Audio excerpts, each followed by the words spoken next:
r/AskReddit by Reddit tells. Wedding shop workers, what are your worst Bridezilla stories? Florist: we had a bride and her mother show up at 9 AM. They wanted to order a bridal bouquet, a mother of the bride could tell our orchid corsage, about an ear for the groom, and 6 smaller ones for the groomsmen. The wedding was scheduled for noon. Yep, 3 hours from then, and they wanted them ready by the time they were done with our makeup appointment at the beauty parlor a few doors down. The bride was flipping through the FTD sample book and pointing out the style and flowers she wanted. Think garden roses with long sweeping trails of stephanotis and variegated ivy, all 3 of which would require at least a week's advanced order with our suppliers. She was absolutely gobsmacked that we didn't carry extremely expensive and highly perishable flowers at all times. Same with the Cattleya orchid for the mom's corsage. My boss told them that, since they didn't place an order beforehand, they would be limited to what we had in stock and simple styles that could be assembled quickly. The bride and her mom kept pointing at the book and arguing that we should have those specific flowers in stock. My boss eventually took the book off the desk and tossed it behind the counter. The bride vacillated between tears and petulant whining that we were going to ruin her big day. My boss, who had a bone-deep loathing for brides in general, told her she had ruined her own day by not ordering her flowers before her actual wedding day. The mom tried chewing out my boss for her lack of customer service skills. My boss told her that she was welcome to go down the street to Vaughn's and ask their flower department to make their order with whatever they had in stock. The mom said she'd do just that and reassured the bride that she'd have her flowers done by the time her appointment was over. Both women stormed out. I figured that was that, but my boss told me and the other girl to start on 6 simple dendrobium orchid bouts. Meanwhile, she threw together a ribbon-wrapped bridal bouquet with some white roses that were nearly past their prime and some more dendrous. Sure enough, 20 minutes later the MOB slunk back in and meekly asked if we were still able to assemble what they needed. We did. We also charged her a very large tax-a-hem rush fee.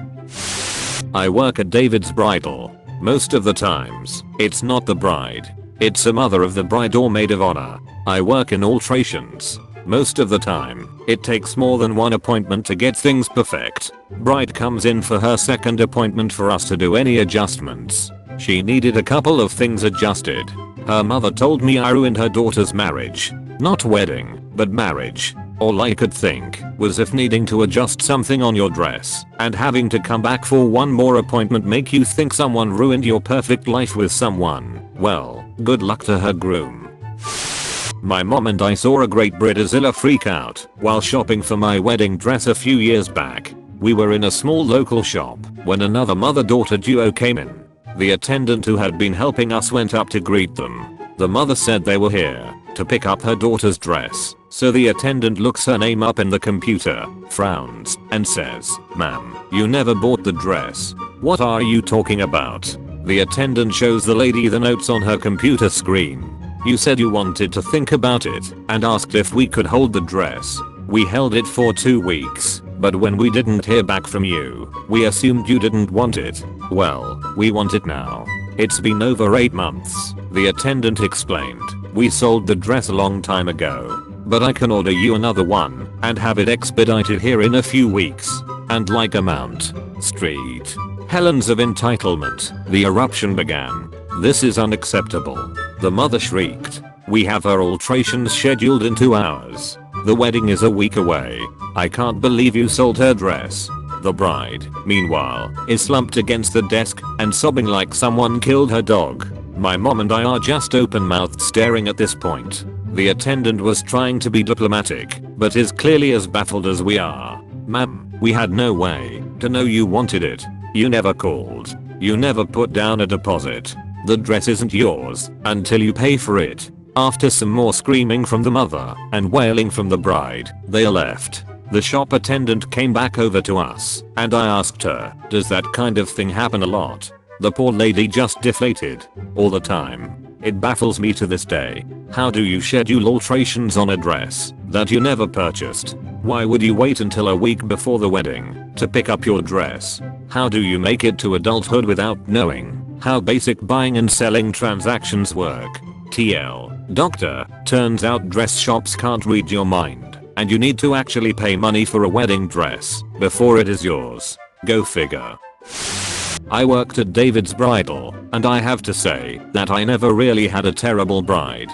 It was always the moms, grandmas, sisters, and friends that were terrible. Either they hated what the bride would pick out for them to wear, or they would hate what she was picking out for herself to wear. At DB we have kinda strict appointment guidelines when it comes to time, and a lot of brides that would bring entourages wouldn't find a dress because everyone would bombard her with their opinions and overwhelm them. The worst thing I've ever witnessed was when a bride that always struggled with her weight came in. She was overweight and had been working extremely hard on it over the last year. It was a slower day and we all loved her story and wanted to make that day special, so we all decided to help. She finally found a dress that she loved and she started crying along with most of us. Then she looked at her mom and asked for her opinion, and her mom looked at her and said, "You look fat in it." We all stood there in silence and the bride lost her happiness. She asked to be assisted in taking it off and they left. It was one of the saddest days that I had experienced there. My mom did almost this exact thing to me. I took my two most brutally honest, in a good way, friends with me to go dress shopping. I'm not the skinniest person, but I found a dress that I adored and felt beautiful in. I sent the pictures to my mom and she told me, "Heavy girls should not wear dresses like that." She then proceeded to show anyone and everyone who she worked with the pictures I sent her and told me they all agreed I looked fat in the dress I picked. I was most definitely crushed and I cried about it the rest of the day. I actually ended up not even having a real wedding at all because my mother kept making me feel so bad about everything I wanted to do. My husband and I ended up just getting married at the park we went to on our first date with only an officiant and 2 witnesses. It was very sweet and romantic, but I'm still upset, 3 years later, that I didn't have a real wedding due to my mom's attitude. I worked at a high-end bridal shop in my early 20s. One day, I had a bride-to-be shopping for a gown, and she had brought her mom, aunt, and sister, who had just become a new mom, with her to her appointment. The sister was obviously a little jealous that attention was no longer being lavished on her and her new baby, and instead the bride was now the center of attention. As I was fitting the bride in a $2,500 Lazaro bridal gown, the sister decided to change her newborn's diaper in the dressing room and proceeded to hold the shit-filled diaper up to the gold-hued gown and exclaim, "Look, the colors almost match." I excused myself from the room for fresh air and to regain composure. In my experience, the brides were rarely the problem, the family was. I worked management at a resort in a popular tourist town. When weddings are booked at our venue with the event coordinator, we can hold certain number of rooms for guests attending. A manager was always required to check in the bridal couple, and I had been given a heads up by the coordinator on Bridezilla. They wanted a room on the highest floor and closer to the beach. They were booked into the honeymoon suite 3rd floor, ocean views. Nope, she wanted higher and closer. Had an absolute meltdown at the front desk when I explained there was nothing higher or closer. A colleague of mine ran for the event coordinator when she started screaming at me and her husband-to-be. He was very apologetic and trying to calm her down. She was placated and sent off with keys. Less than 30 minutes later she was back and demanding we empty the rooms next to and below her. Honey, those rooms cost $640 a night and we are fully booked. I was lucky enough to not be working the night of the wedding, but I heard all about her abusing the wait staff, kicking the band out for playing a song she didn't like, and the screaming match she got into with her mother-in-law. What a peach. All up, the wedding was about $40,000 and she made everyone miserable. The groom left out front desk staff and box of wine to apologize for her behavior. Not the only Bridezilla, but definitely the craziest I had. Oh, I work as a wedding server. Awesome job, I love it. As soon as someone says Bridezilla, this one story where the manager of our hotel had to shut down the wedding halfway through comes to mind. This was the Bridezilla of all the Bridezillas I've ever seen. There were a lot of little things leading up that were casual Bridezilla until the wedding took a sharp turn.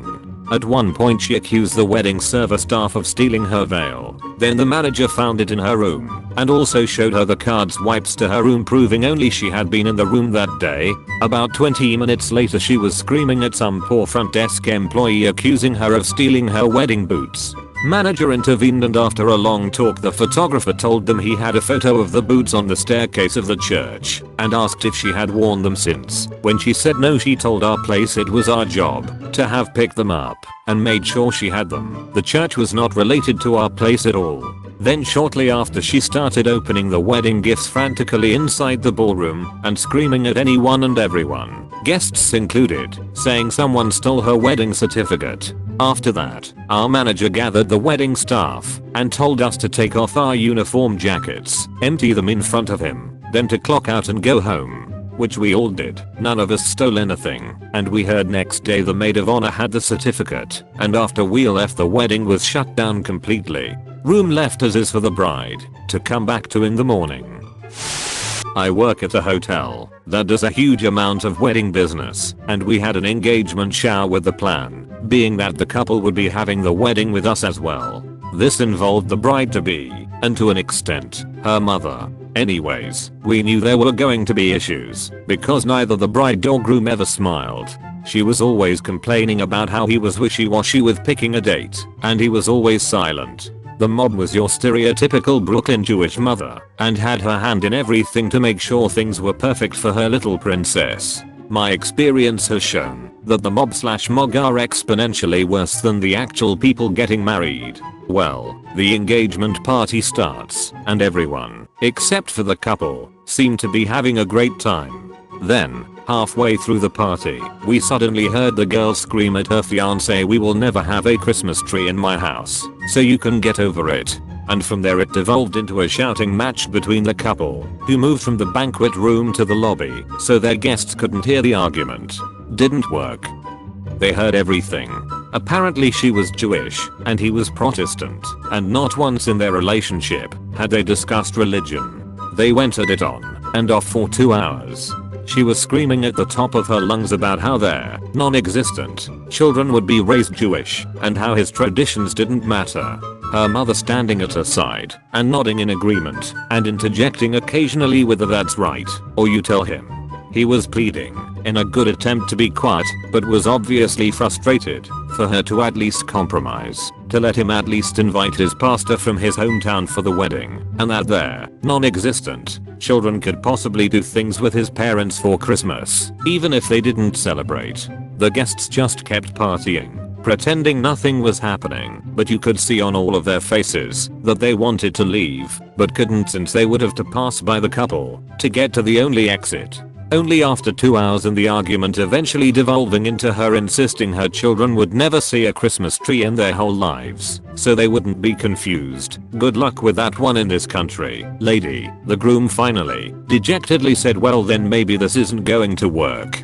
She threw her ring at him and said, "I swear to God, then why the hell did you let me make you propose?" She then changed her mind, picked up the ring and said, "Whatever, I'm keeping this," and stormed off. Her mother looked at her ex-potential son-in-law, told him he was an idiot for letting her baby go, and went after her. I've never seen a banquet room clear of people so fast. Within 15 minutes, everyone was gone, and it was a ghost town. And from the looks of it, everyone took their gifts with them. Worse still, it was the former bride's family who had hosted and were staying at the hotel, so we spent the next 2 days commiserating with them about how awful the groom was as they moved their daughter out of his apartment.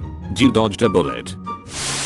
Thanks for watching. Please like the video if you enjoyed. Leave a comment with other related wedding stories. Subscribe to the channel for more.